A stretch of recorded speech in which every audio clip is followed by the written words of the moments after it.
My God, I hate drugs. Samantala, mahigit 300 beses na mas madumi ang Manila Bay kaysa sa Boracay. Kaya abutin pa ng ilang taon ang pag-rehabilitate dito. Ito ang lumabas sa inspeksyon ng mga otoridad sa isa sa pinaka-polluted na daluyan ng tubig sa Pilipinas. Binalaan ni Environment Secretary Roy Cimatu na ipapasara ang mga establishmento na walang treatment plant at nagtatapon ng maduming tubig sa Look. Papangalanan umano ng DENR ang mga lumalabag sa loob ng 2 linggo. For those establishments that have not been complying with environmental laws, you will be our first target. Aside from closing the establishment, they have to pay a penalty for destroying or dirtying, polluting the environment, especially Manila Bay. Magkano? Well, sa DNR, will be charging 20,000 to 200,000 per day. Nasa 100 mga barangay captain na rin ang pinadalhan ng abiso tungkol sa hindi pagtupad sa kanilang mga tungkulin. Malaking pagsubok din sa mga otoridad ang paglilipat o pag-relocate sa 200,000 mga informal settler na nakatira sa mga itinakdang bawal na lugar sa tabi ng Manila Bay. Sinigurado naman ng mga otoridad na maayos, may tubig at may trabaho sa kanilang paglilipatan. We are already planning for the relocation of about 232,000 ISF. For NCR alone, it's about 37,000 ISF. I'm looking at about 2 to 5 years before we can complete all this effort. Target ng mga otoridad na itaas ng bahagya ang kalidad ng tubig bago matapos ang taon. Nadadaanan ng Manila Bay ang 8 probinsya at halos 200 mga local government unit.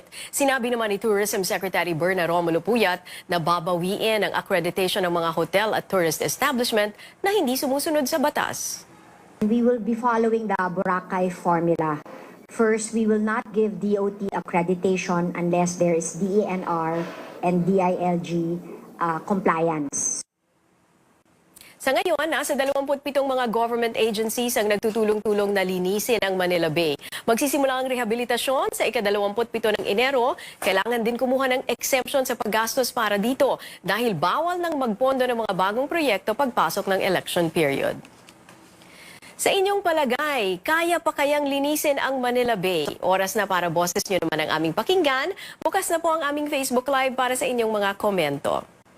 Samantala, tuloy na ang pagbuwag ng road board. Ito ay ayon sa mga leader ng Senado at mababang kapulungan ng Kongreso na nagkasundo kahapon sa mga dapat amyendahan. Ito ang napag-usapan sa pulong ni House Majority Leader Rolando Andaya, Senate Majority Leader Mig Zubiri at Senate President Pro Tempore Ralph Recto kagabi. Kabilang sa mga amyendahan ay ang mismong pagbuwag sa ahensya, pag-remit ng mga nakolekta nitong pera para sa National Treasury. Gagamitin ang halagang ito para sa konstruksyon, pagsasaayos at rehabilitasyon ng mga kalsada, tulay at maging drainage system. Isasama rin ang perang malilikom sa taunang General Appropriations Act. Samantala, nilinaw naman ni Senador Zubiri na ire-recall lang ng 2 kapulungan ng Kongreso ang nauna nang inadopt nitong batas at muling pupulungin ng Bicameral Conference Committee. Binuo ang road board para siguruhin na tama ang paggamit ng pondo ng gobyerno. Isa itong espesyal na ahensya na binubuo ng Public Works Department, Transportation Department, Finance Department at ilang kinatawan ng mga pribadong transport organization. Ang road board din ang pinagmulan ng alokasyon ng budget ng mga mambabatas para pondohan ang mga proyektong pangtransportasyon. Sa iba pang balita, wala nang atrasan ang pagsasara ng Estrella Pantaleon Bridge sa Sabado.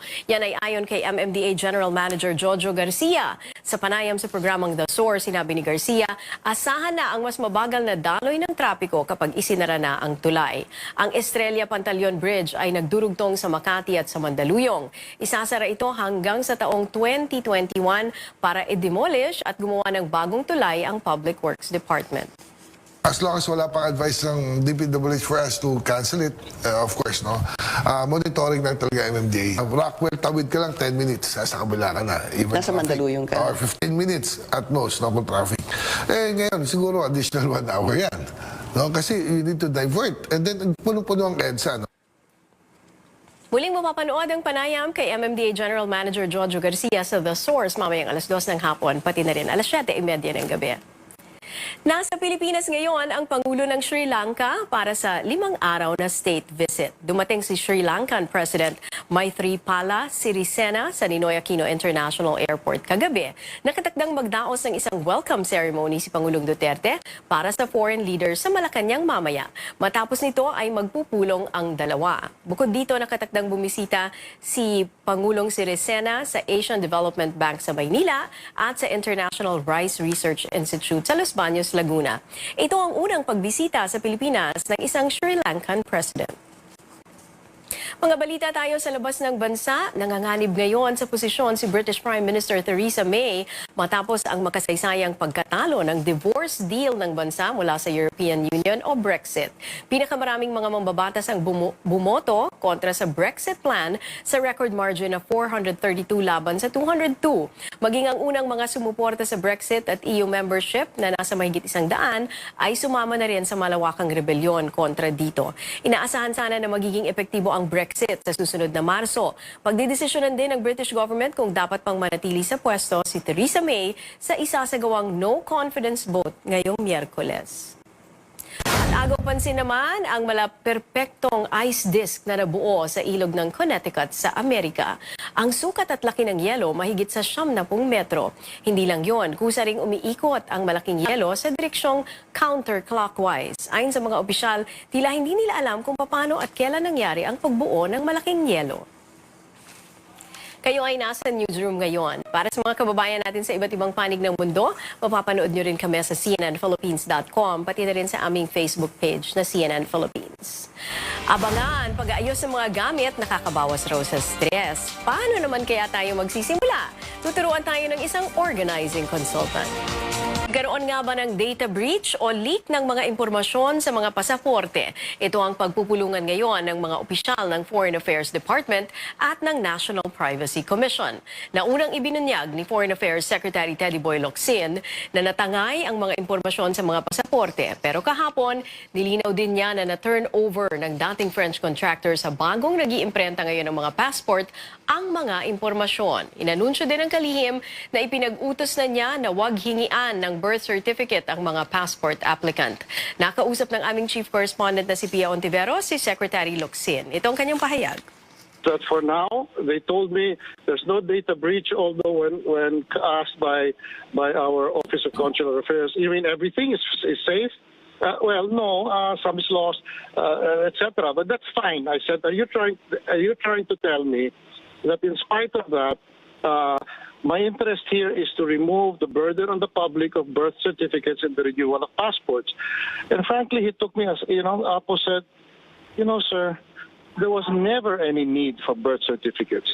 A passport issued under the old system is better than a birth certificate. Yeah. With that, I lift the passport requirement. Then, I added in my statement, to get that done, I had to rattle the cages in order to get the animals screaming. Well, some animals screamed, we're not guilty of corruption. Did I point to corruption? No. Now, what do you call people who scream innocence when no one has accused them? Nasa National Privacy Office ang ilang mga opisyal ng DFA para sa fact-finding meeting tungkol sa sinasabing passport data breach. Naroon ang aming correspondent na si Makoy Popioco. Makoy, ano ang inaasahan diyan?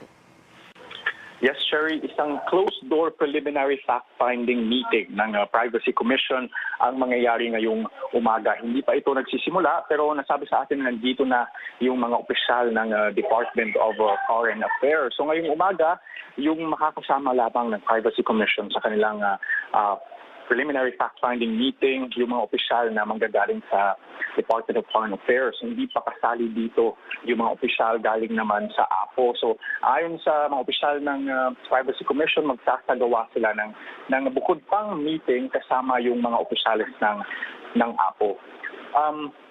Ngayong umaga, yung inaasahan na dadalo dito sa meeting na ito, yung data protection officers ng Department of Foreign Affairs. Again, yung layunin ng pagpupulong na ito ay para mabusisi ng Privacy Commission yung proseso ng Department of Foreign Affairs sa pagdokumento ng mga data ng mga nag-a-apply ng pasaporte. At particular na lang sisilipin yung dynamics ng pagproseso ng data sa pagitan ng DFA at ng contractor na APO. Sisilipin nila kung sino nga ba ang tunay na may control ng data ng publiko at layunin ng Privacy Commission na just to make sure na yung may control ng mga data ng mga tao nag-apply ng pasaporte ay yung gobyerno at hindi ang contractor ng DFA. Sherry. Maraming salamat, Makoy Popioko.